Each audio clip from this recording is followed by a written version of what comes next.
This podcast is designed to provide information and support to those affected by addiction.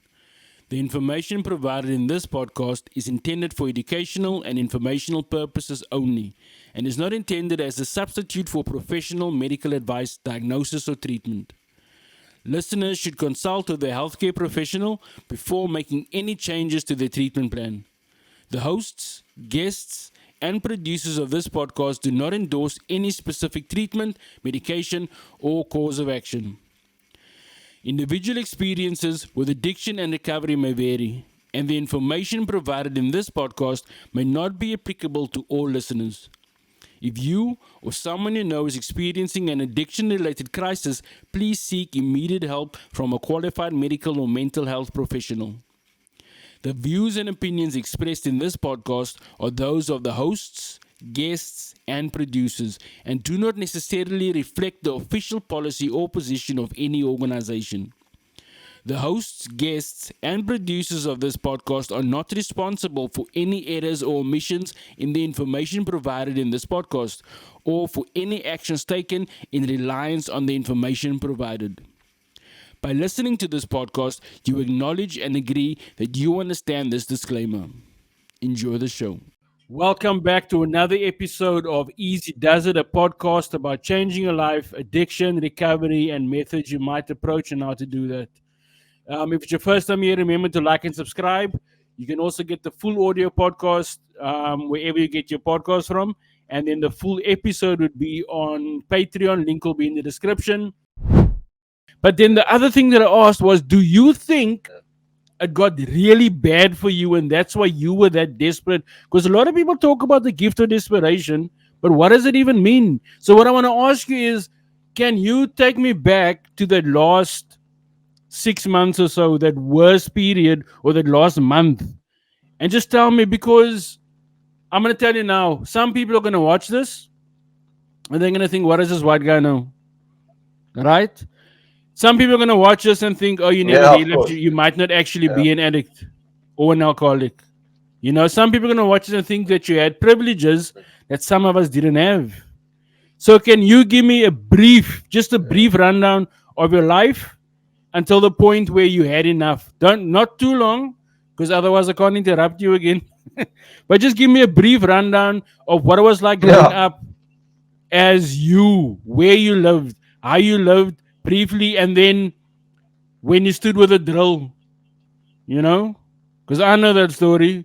And you checked yourself out in the mirror first before you were going to kill yourself. And then that little 2 seconds of checking yourself out in the Yeah. mirror probably saved your life? So could you just tell me how bad it got? Because I think above all else, it's not how the things that we did or the places that we were, it's what we felt in here. That emotional turmoil, the loneliness, the pain, the hurt, and wanting to live like that anymore, but wanting to change at all costs, but not being able to. I think that is what makes most of us take the leap and make the commitment to never go back. Yeah. So to answer your question, to look back at it, so I endured a lot of things.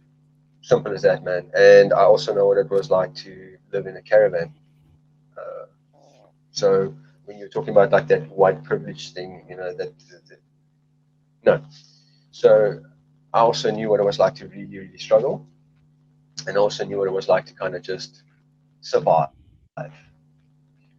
Um, and also to live in fear. And I think through that, my extremist behavior for pushing the limits came through. So I was a guy that was in a school which was quite sort of like a middle class school, but I didn't feel like I fit it in there. I had some friends that were actually living on a farm up, and I used to ride BMX in the park and stuff. And they used to come down there, and we used to go ride BMX and stuff. And I just felt more, I want to say, more at peace with just being me. I was always a bit Zeph, that's if you want to, like, not Zeph, but um, yeah. I grew up next to the Stockhart track, Rough Oaks, blah blah blah, drinking, smoking, what. And so from a very young age, I already started drinking. like sipping alcohol and stuff, and then cigarettes came into play, and then marijuana, and then so it progressed. But by the time I was, what, I think I was 14 or 13, I went to the Town Arts Festival, and I was a naughty shit there because I actually overdosed on heroin for the first time. And, oh, yeah, I never knew that. and we just, well, I've no, well, it wasn't really heroin; it was more opium pipe. And we were in a, I managed to manipulate my way into a club, and yeah, I was just from that whole. I think we were about up there for about a week, and every place I went, I just drank and tried all kinds of different drugs until I got into a club and I actually overdosed on the opium pipe there. And I remember taking that first hit, and the chick next to me said, "Be careful, this stuff is hectic." And it went around and around, and I kept hitting it and hitting it and hitting it. And eventually I OD'd, and the bouncer actually picked me up because I threw up and threw me on the pavement. And my mates, I don't think even think they knew about that. And the next morning when they were on their way out of the club, they actually picked me up and then took me to the shower. Yeah, the caravan, showered, and I came round, and then we went to the bar. And they were like, "You guys are too young to be drinking," but we just manipulated. So it really started way then. I was already stealing stuff. So from there, I did a few stints where I got like really, really rebellious against like my teachers and stuff. And I think I had a lot of internal turmoil from my own journey and feeling less than because of the own stuff that I'd endured. And it wasn't easy. And from about the age of what, I think I went to go stay with older friends, and I got a job because I never finished school. I left school. I never finished high school. I was standard 6 at the time. I failed standard 7. So I left school. And no, I went to go work in a panel beating place, and those days drank and drugged hard. So to fit in there, you got to get into it. So anyway, long story short, I got into all of that. And one thing led to another. So from there to, the age of 20, I got into selling drugs. I got into all kinds of things I shouldn't have done. Using copious amounts of drugs, violence. Yeah, got in trouble. And to a point that no one wanted to deal with me anymore. I was hectic. And I think what happened was I went to a nightclub one night in Stellenbosch, and my friends left me there, because I was just making trouble. And then this guy came and spoke to me and told me I'm going to die within 6 months, and I won't understand now, but in later stage you'll understand. And from there, a turn of events happened where I hit rock bottom, and I actually contacted my dad, and it was around the time of 9/11, and I went home, phoned him, and I went home because I wasn't staying there. I ended up on the streets in Subs West, sleeping on newspapers, scuttling for money, even at the train station. And then, yeah, it was all my own doing because I was manipulative and horrible. And I don't blame anyone for that, because what happened eventually was I got a job, and then in a woodwork factory. I'd failed college just horribly. I'd broken up relationships and whatever. And I owned my part in that. And then eventually I went to work one day, and I went to my boss and I sat down with him because I trusted him and I felt safe with him. And I told him I've got a drug and alcohol problem. And yeah, basically he just said to me, I know. And I was like, how do you know? Topping the denial, Oh, it's like everyone knows. And I was like, oh, okay. And then he was actually quite nice and got me to my first meeting. And so from there, and eventually I asked for help from my grandparents if they can send me to treatment and whatever, and that didn't happen. And I came home one day and there was this newspaper cut out on my pillow of 2 people climbing Mount Kilimanjaro to help people get into treatment. And they can't afford it. And I actually SMS'd them on those little flipping Nokia things. And as I sent the message, I thought I would smash it on the floor because I don't want it to go through. So I'm not really that serious about this, I want to still carry a couple of jewels. So yeah, that message went through. I heard nothing instantly, and I thought, man, typical. No one loves me. No one cares about me. Boo hoo hoo. This is so life. And I went to work about 2 weeks later, and I walked into the place, and I was like hearing voices, and I was like really out of it. I mean, I was telling my best friend that, he's FBI and he's out to get me and all kinds of weird stuff like that. It's totally toxic at the end.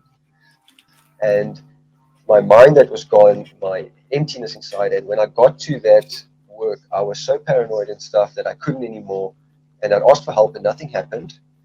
And as I walked to the bathroom, I took that drill, like, with this massive drill bit, and walked into the bathroom. Like you said, here we have a laugh, like typical addict, check myself out in the mirror first, like, yeah, how you doing, bro?